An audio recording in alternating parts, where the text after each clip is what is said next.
live. Well very good evening, आदाब, नमस्कार। मैं बहुत दिनों के बाद एक बार फिर से आप लोगों के सामने आया हूँ।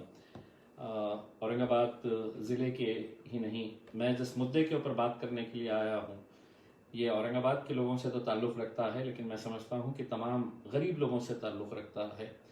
मैंने आज इस वीडियो को बनाते वक्त मैंने इसका सब्जेक्ट दिया है कि real issues versus fake issues. देखिए, राजनीति के अंदर लोगों को किस तरह से बेवकूफ़ बनाया जाता है, किस तरह से अपना स्वार्थ हासिल करने के लिए कैसे कैसे हथकंडे अपनाए जाते हैं, इसकी अगर कोई ज़िंदा मिसाल अगर देखनी है तो पिछले कुछ दिनों से मेरे अपने शहर औरंगाबाद के ताल्लुक़ से जो एक गरमाया हुआ मुद्दा है कि हम औरंगाबाद शहर का नाम बदलने वाले हैं, हम औरंगाबाद शहर का नाम बदलना चाहते हैं क्योंकि ये सबकी राय है। मैं एक सवाल करना चाहूँगा, अगर शहरों के नाम बदलने से अगर सब मसले हल होते हैं तो मेरे हिसाब से देश के हर शहर का नाम बदल देना चाहिए। एक सवाल मैं करना चाहूँगा उन राजनीतिक पार्टियों से जो पिछले 30 सालों से इसी महानगर पालिका के अंदर सत्ता में बैठे हैं, और इस शहर की क्या हालत हुई है आप भी जानते हैं। औरंगाबाद से ताल्लुक़ रखने वाले लोग ये बात अच्छी तरह से समझते होंगे कि कुछ साल पहले तक औरंगाबाद शहर एशिया के फास्टेस्ट डेवलपिंग सिटीज़ के अंदर गिना जाता था। आज महाराष्ट्र के 4-5 शहरों के अंदर भी हमारी गिनती नहीं है, हम बहुत पीछे चले गए हैं। और इसके लिए कौन जिम्मेदार है? तो कहीं ना कहीं कुछ ना कुछ जिम्मेदारी तो उन राजनीतिक पार्टियों की होगी जो सत्ता में रहे, चाहे वो राज्य सरकार के अंदर हो या महानगर पालिका के अंदर। अब महानगर पालिका के अंदर पिछले जब 30 सालों से भारतीय जनता पार्टी और शिवसेना सत्ता में है तो शहर की हालत सड़कों की क्या थी ये आप अच्छी तरह से जानते हैं। पिछले साल तक हमारे शहर की पहचान कचरे के शहर के रूप में जानी जाती थी। हम देश भर में कहीं पर भी जाते थे तो लोग हमसे एक ही सवाल करते थे, अच्छा आप औरंगाबाद से आके कचरे का मसला क्या हुआ है? तो हमारी पहचान हो गई थी ये कचरा। और ये कचरे के लिए अगर कोई जिम्मेदार थे तो वो लोग जो राजनीति के बल के ऊपर महानगर पालिका के अंदर सत्ता तो हासिल कर लेते हैं, लेकिन सत्ता में आने के बाद सिर्फ लूट का काम करते हैं। आज भले ही शिवसेना अलग हो गई है, भारतीय जनता पार्टी अलग हो गई है, लेकिन जब लूट का मामला आया था, इस शहर को लूटने का मामला आया था, तो दोनों ने दिल खोल के शहर को लूटा। शहर को बर्बाद करने के अंदर अगर किसी, मैं राजनीति के तौर के ऊपर नहीं बोल रहा, आप मुझसे डिबेट कर सकते हैं, आप मेरी आलोचना कर सकते हैं, लेकिन कहीं ना कहीं आपके मन में ये सवाल जरूर आएगा कि हाँ, इस शहर के लिए अगर कोई जिम्मेदार है तो यही लोग हैं जो हर 5 साल के बाद आते हैं और आपको एक ऐसे भावनिक मुद्दे के अंदर आपको उलझा देते हैं कि आप उस भावनिक मुद्दे के अंदर अपने आप को ढूंढते हैं और ये समझते हैं कि नहीं, इससे बड़ा मुद्दा मेरे पास कोई नहीं है। क्या ये सही बात नहीं है कि इलेक्शन जब भी आते हैं तो हिंदू मुसलमान किया जाता है, औरंगाबाद संभाजी नगर किया जाता है, हिरवा पहिजे का भगवा पहिजे, ये इस तरह के ही मुद्दों के ऊपर इलेक्शन लड़े जाते हैं। मैं एक बात साफ तरीके से कहना चाहता हूं, इस देश का एक नागरिक की हैसियत से महाराष्ट्र में पैदा होने का मुझे गर्व है। और मैं समझता हूं कि इन तमाम जितने भी राजनीतिक पार्टी के लोग जो छत्रपति शिवाजी महाराज का नाम लेते हैं और उनके नाम का दुरुपयोग करते हैं या छत्रपति संभाजी महाराज का दुरुपयोग कहते हैं, मैं उनके लिए एक साफ बता देना चाहता हूं, तुम लोगों से कहीं ज्यादा आदर और सम्मान इन महान नेशनल लीडर्स का हम करते हैं, क्योंकि आप तो इन्हें सिर्फ राजनीति का एक खिलौना समझ रखे हैं कि राजनीति के अंदर हमारे स्वार्थ के लिए इनके नाम का इस्तेमाल करो और अपनी दुकान अपने धंधे चलाते रहो। भाजपा और शिवसेना जब महानगर पालिका में थी, राज्य सरकार के अंदर थी, केंद्र सरकार के अंदर थी, क्या वजह थी कि आपने इस शहर के नाम बदलने के लिए है तो आपने पहल नहीं की। आज जब अलग हो जाते हैं तो भाजपा चाहती है कि नहीं, अब इसका क्रेडिट हमने लेना चाहिए। शिवसेना सोचती है कि नहीं, अगर इसके ऊपर हल्ला गुल्ला नहीं किया तो भारतीय। लेकिन ये राजनीतिक पार्टियों के बीच में अगर कोई पिस रहा है तो औरंगाबाद की जनता पिस रही है। वो किस तरह से पिस रही है, एक छोटा सा उदाहरण मैं आपको देना चाहता हूं। 2013 में औरंगाबाद को एक 200 बेड का हॉस्पिटल सैंक्शन हुआ था। ये 200 बेड का हॉस्पिटल सैंक्शन होने के बाद लगातार 2-3 सालों तक इसके ऊपर कुछ हुआ ही नहीं। कलेक्टर साहब लेटर लिखते तहसीलदार को, तहसीलदार सिविल सर्जन को लेटर लिखता, सिविल सर्जन किसी और को लिखता कि हमको ये हॉस्पिटल बनाने के लिए जमीन चाहिए।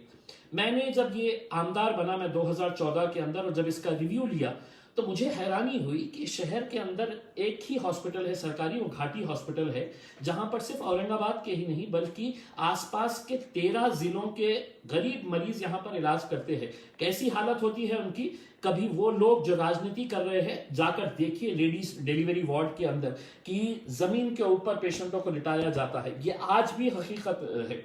तो मैंने जब रिव्यू लिया तो मुझे पता चला कि नहीं 7 एकड़ जगह चाहिए और वो जगह मिल नहीं रही। इसी दौरान पता चला कि सरकार ने सरकारी जमीन बाल ठाकरे स्मारक के लिए दे दिए, चलिए दे दिए।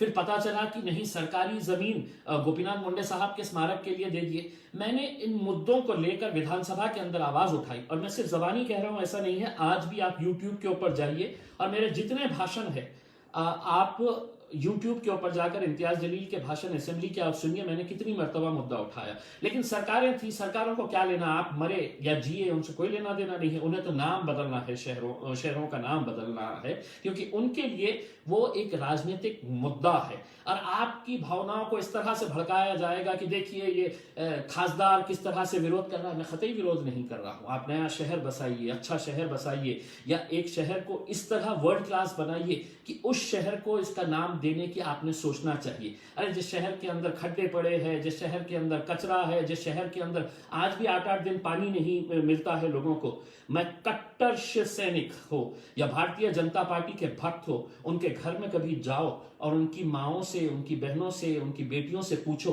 कि तुमको शहर का नाम चाहिए या हर रोज पानी चाहिए, तो वो कहेंगी कि नहीं हमें हर रोज पानी चाहिए। लेकिन किसे क्या लेना देना है इसमें? आपको तो सिर्फ भड़काने का काम है कि देखिए इम्तियाज जलील विरोध कर रहा है। इम्तियाज जलील कभी विरोध नहीं करेगा, क्योंकि इम्तियाज जलील बहुत आदर और सम्मान करता है छत्रपति शिवाजी महाराज हो, छत्रपति संभाजी महाराज हो, बाबा साहब अम्बेडकर हो, फुले शाहू हो, इन सब का मैं आदर करता हूं। लेकिन शहर का नाम बदलकर क्या करेंगे? अब सवाल यही पैदा होता है, जब मैंने इस हॉस्पिटल के बारे में रिव्यू लिया, बार बार आवाजें उठाई, यहाँ के अधिकारियों से मिला, जब कुछ नहीं हुआ तो 2017 के अंदर मैंने Aurangabad bench of Bombay high court के अंदर एक पब्लिक इंटरेस्ट लिटिगेशन डाला, और इस लिटिगेशन के अंदर ये बताया कि हमको 2013 के अंदर एक हॉस्पिटल सैंक्शन हुआ था, वो भी 200 बेड का, बहुत भव्य हॉस्पिटल हो सकता है 200 बेड का, और इसके लिए सरकार जमीन नहीं दे रही है। वो पब्लिक इंटरेस्ट लिटिगेशन एडमिट हो गई 2017 के अंदर। अब मैं आपको बताना चाहता हूं कि आपकी जिंदगी के साथ खिलवाड़ कैसे करती है, चाहे वो भारतीय जनता पार्टी हो, शिवसेना हो, या कांग्रेस हो, एनसीपी हो, ये सभी राजनीतिक पार्टियां एक साथ मिलकर आ गए हैं। ये देखिए मेरे पास मेरे पब्लिक इंटरेस्ट लिटिगेशन का ये जो आखिरी का जो ऑर्डर आया था, ये public in the high court of judiciary of Bombay bench at Aurangabad, public interest litigation number 99 of 2017, Syed Imtiaz Jaleel versus the state of Maharashtra and others, ये केस है पब्लिक इंटरेस्ट लिटिगेशन नंबर 99, और 2017 के अंदर मैंने फाइल किया। 12 मार्च 2020 यानी कि पिछले साल जब कोरोना चल रहा था, वही टाइम के ऊपर ये मैटर जब हाईकोर्ट के अंदर आया, तो हाईकोर्ट ने एक पॉइंट बताया है। वो पॉइंट मुझे आपको बताना बहुत जरूरी है। पॉइंट नंबर 4 है, उसमें लिखा है रिस्पोंडेंट नंबर 1 यानी कि state government of Maharashtra is granted time till 3rd April 2020 to file reply pointing out how much time would be required to start the construction of building out hospital and how the funds would be made available so that the construction continues without any hindrance. मैं थोड़ा सा इसका अनुवाद कर दूं आपको कि Mumbai high court ने ये अपने ऑर्डर के अंदर बताया कि हम स्टेट गवर्नमेंट ऑफ महाराष्ट्र से 3 अप्रैल 2020 तक ये पूछना चाह रहे हैं कि आखिर आपको कितना टाइम चाहिए ये कंस्ट्रक्शन हॉस्पिटल का शुरू करने के लिए, और एक बार शुरू हो जाए तो विदाउट कोई रुकावट के ये हॉस्पिटल का काम चलता रहे। आप बताइएगा, मार्च 2020, हम आज कहां है, जनवरी 2021। अब होना यह चाहिए था कि ठीक है हम भी समझ सकते हैं कि मार्च में कोरोना आया, अप्रैल मई जून सब चले गया, कोरोना की वजह से हो सकता है कि आपने डिले किए हैं। लेकिन जब ये सब कुछ खुल गया है तो मुझे बताइए, क्या देवेंद्र फडणवीस साहब ने, क्या भारतीय जनता पार्टी के चंद्रकांत दादा पाटिल ने, क्या उद्धव ठाकरे साहब ने, क्या यहाँ के स्थानिक नेताओं ने, मैं ओपन चैलेंज करके कहता हूं, ओपन चैलेंज करता हूं, या कांग्रेस और राष्ट्रवादी, क्योंकि आपकी सरकार के अंदर बैठे हुए हैं, आपके भी नेताओं से मैं पूछना चाहता हूं, कितने लोगों ने इस हॉस्पिटल के बारे में चर्चा की है, या इस हॉस्पिटल के बारे में सरकार से सवाल किया कि जब तुमको यह बताया गया है कि 3 मार्च 2020 तक आप ये बता दो कि ये हॉस्पिटल कब शुरू होने वाला है, इसका कंस्ट्रक्शन, इतने महीने बीत गए हैं, लेकिन इस हॉस्पिटल के बारे में कोई चर्चा नहीं है। हाईकोर्ट के ऑर्डर के बाद भी अभी तक क्या हुआ, अभी तक इसका टेंडर तक नहीं निकाला गया है। क्यों नहीं निकाला गया है कि कभी कोई इलेक्ट्रिकल डिपार्टमेंट इसका डिले कर देता है, कभी कोई सरकार वाले इसको है तो लेटर नहीं देते हैं, आज तक इसका टेंडर नहीं निकाला गया है। फंड आकर पड़ा हुआ है, जमीन अलॉट की जा चुकी है। और कौन सी जमीन अलॉट की गई है? जब गोपीनाथ मुंडे साहब के स्मारक के लिए जमीन अलॉट की गई तो मैंने सरकार से यह कहा कि आप हॉस्पिटल बनाइएगा उसके ऊपर, और आपको जिसका नाम देने का है आप वो नाम दे दीजिएगा, क्योंकि हमारा मतलब हॉस्पिटल से है। नाम क्या है, what's there in a name, एक इंग्लिश में कहावत है, हमसे कोई लेना देना नहीं है, लेकिन औरंगाबाद को एक हॉस्पिटल की जरूरत है। लेकिन पिछले कई दिनों से हम देख रहे हैं, उद्धव साहब ने कहा कि नहीं हमारे को नाम बदलना है, क्योंकि कल का उनका एक स्टेटमेंट है, क्योंकि Aurangzeb was not secular. Uddhav साहब, आपके मुंह से आप कहेंगे कि Aurangzeb was not secular? Shiv Sena का जन्म किस बात के ऊपर हुआ था उद्धव साहब? मैं आपसे पूछना चाहता हूं। आप ठीक है, सत्ता की खातिर आज आप सेक्युलरिज्म का चोला ओढ़े हुए हैं, कांग्रेस और राष्ट्रवादी वालों को अपने गले लगाए हुए हैं, ये राजनीति की खातिर चलता है, लेकिन क्यों आप तोड़ मरोड़ के इतिहास को बता रहे हैं? चंद्रकांत दादा पाटिल ने कहा कि नहीं बाबर जो था वो बाबर ऐसा था, औरंगजेब ऐसा था करके। अगर मैं आपको ये कहूं चंद्रकांत दादा पाटिल साहब कि अगर आप हॉस्पिटल के बारे में अगर बात करते कि नहीं हॉस्पिटल पहले बनना चाहिए करके, नाम तो चलते रहेगा करके उसमें, लेकिन हमारी इज्जत आपके लिए बढ़ जाती। उद्धव साहब, हमारी इज्जत आपके लिए बढ़ती, हम आपके करीब आते और आपका धन्यवाद अदा करते हैं कि अगर आप इस हॉस्पिटल के बारे में बात करते। लेकिन आपको भी अपनी राजनीति चलाने की है, आप संभाजी नगर का मुद्दा बनाइएगा, चलाइएगा, लोगों को भड़काने का काम करिएगा। अब यहाँ पे जो आपके भक्त है वो सोशल मीडिया के ऊपर इम्तियाज जलील को गालियां देंगे कि नहीं हे आमचा विरोध करतो, हे संभाजी नगरचा विरोध करतो, हे संभाजी महाराजचा विरोध करतो, नाही करतो, स्पष्टपणे सांगतो।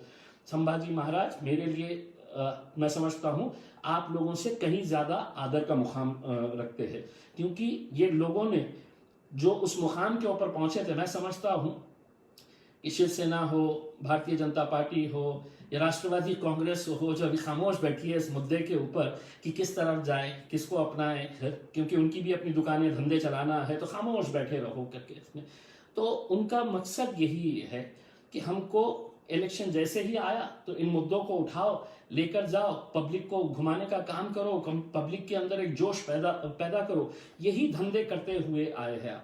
आज मैं समझता हूं कि औरंगाबाद को अगर कुछ चाहिए तो हमको बेटर एयर कनेक्टिविटी चाहिए, नए स्टेशन के ऊपर नए हमारे एयरलाइंस के साथ कनेक्शन होने चाहिए, हमको रेल कनेक्टिविटी के बारे में है तो ध्यान देने की जरूरत है, हमारा रोड इंफ्रास्ट्रक्चर और बेटर करने की जरूरत है।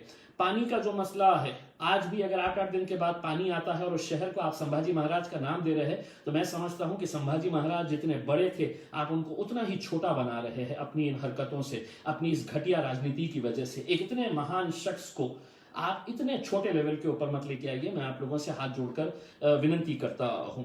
दूसरी बात यह है कि औरंगाबाद के अंदर इंडस्ट्रीज आना जरूरी है। इंडस्ट्रीज इसलिए आना जरूरी है कि हमारे नौजवान, हमारे युवक जो है वो आज पढ़ाई तो यहाँ पर कर रहे हैं, इंजीनियरिंग की डिग्री हासिल कर रहे हैं, MBA की डिग्री हासिल कर रहे हैं, लेकिन नौकरियों के लिए उन्हें जाना पड़ रहा है तो बैंगलोर जाना पड़ रहा है, दिल्ली जाना पड़ रहा है, पुणे जाना पड़ रहा है, लेकिन औरंगाबाद नहीं। क्यों औरंगाबाद नहीं? क्योंकि तमाम नेताओं की सबकी सोच जो है वो ये है कि नहीं एक बार इस शहर का नाम बदल गया तो नौकरियां भी आ जाएंगी, पानी अचानक आ जाएगा, सड़कें चकाचक हो जाएंगी, कचरा कहीं नजर नहीं आएगा। बंद करिए साहब, ये धंधे बंद करिए, हम बहुत पीछे चले गए हैं। मैं औरंगाबाद की जनता से एक अपील ये करना चाहूंगा, ये मुद्दा किसी जात, धर्म और मजहब का नहीं है, इसको धर्म के चश्मे से मत देखिएगा।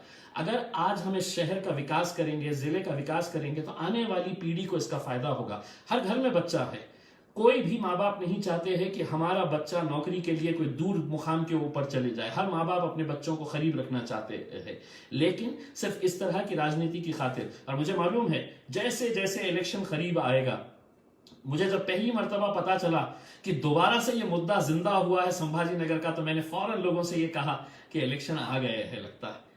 मेरे हिसाब से अब ये बहुत हो चुका है। औरंगाबाद की जनता को इसके बारे में फैसला करना है, और मैं अपील करना चाहूँगा कि सभी लोग मिलकर ये 200 बेड के हॉस्पिटल को आप लोग जल्द से जल्द इसको पूरा करने की कोशिश करें। मैं अदालत से ये दरख्वास्त करूँगा कि कुछ कड़े फैसले करें, ताकि ये सरकार को बता सके कि हमारी प्राथमिकताएं क्या है। शहर को नाम नहीं, शहर को काम की ज़रूरत है। बहुत बहुत शुक्रिया। Thank you very much.